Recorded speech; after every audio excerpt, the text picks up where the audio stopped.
After back-to-back losses, Liverpool travelled down to London hoping to return to the top of the table in time for the international break, facing Chelsea at Stamford Bridge. Arne Slot made 5 changes to the side that lost to Galatasaray in midweek, with Georgi Mamardashvili, Conor Bradley, Alexis McAllister, Mohamed Salah and Alexander Isak replacing Alisson Becker, Florian Wirtz, Curtis Jones, Jeremy Frimpong and Hugo Ekitike. Enzo Maresca made 3 changes to the team that beat Benfica on Jose Mourinho's return, as Josh Achampong, Reece James and João Pedro came in for Trevor Chalobah, Facundo Buonanotte and Tariq George. Liverpool's defensive setup wasn't very effective. Isak would pick up Achampong, Dominic Soboslai was on Moise Caicedo, and Salah was in a position between Marc Cucurella and Benoit Badiashile. This would sometimes see Soboslai step up to press Badiashile, but for the most part it was left to Salah, while curving his run to block the pass out to Cucurella. The first problem for Liverpool was that Enzo Fernandez kept dropping back next to Caicedo, doubling up on Soboslai to see one of them go free. Ryan Gravenberch did push forward at times to follow Fernandez, but this would leave space behind him for a Chelsea attacker to take advantage of.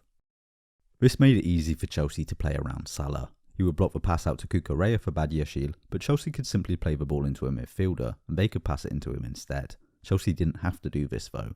Several times Badiashile simply scooped the ball over Salah's head to get it to Cucurella. As a result, the Spaniard was going free constantly in the early stages of the match.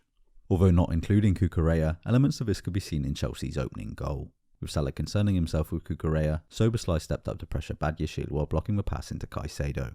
Gravenberch followed Fernandez so the Argentinian couldn't easily receive the ball, however Malo Gusto also dropped back. Badiashile passed to him instead, and Gusto bounced the ball into Caicedo, playing around Soboslai just as they had Salah.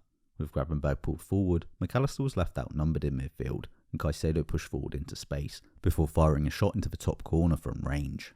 Interestingly, Chelsea were doing basically the same thing at the other end. Pedro would pick up Virgil van Dijk, and while Pedro Neto would track Milos Kerkez, Alejandro Garnacho would pick up Ibrahima Konate.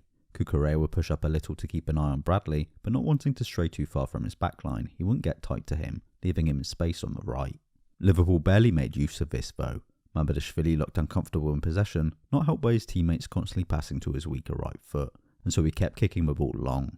Cucurella getting drawn out of defence left Chelsea without cover at the back, 3-on-3 with Liverpool's attackers, but they had little trouble dealing with these long balls. In order to get Liverpool passing out, Gravenberch soon began to drop into defence more frequently. This would allow the centre-backs to spread out and get more space, and it would also draw a midfielder, typically Fernandez, forward to follow him, creating space in midfield. Isak kept dropping off to receive the ball, although Achampong was sticking tight to him, not allowing him space to turn. This obviously left a gap in the Chelsea defensive line, however Liverpool struggled to exploit it. There was a moment early on where Isak drifted wide and McAllister made a run from deep to attack the gap, but other than that it was Kerkez who provided the biggest threat, making runs in behind the Chelsea defence. Liverpool also adjusted their press, as it was now left to Soboslai to press Badiashile, with the midfielders stepping up to cover behind him. This meant Cucurella wasn't left in acres of space down the left anymore, but it did mean there was space behind the midfielders for Chelsea to exploit. Slot made attacking changes, first bringing on Wirtz for Bradley, with Soboslai moving to right back, then Jones for Konate, with Gravenberch moving to centre back, and a straight swap of Andy Robertson for Kerkez. These changes did little to really help Liverpool though. They were sloppy in possession just as they had been in the first half, giving the ball away cheaply, and their passing was slow. Both teams were looking lethargic even from early on in the second half too, slow to retreat. Liverpool did get an equaliser though. Gravenberch had the ball in defence with Garnacho closing him down, curving his run to block the pass out to Soboslai.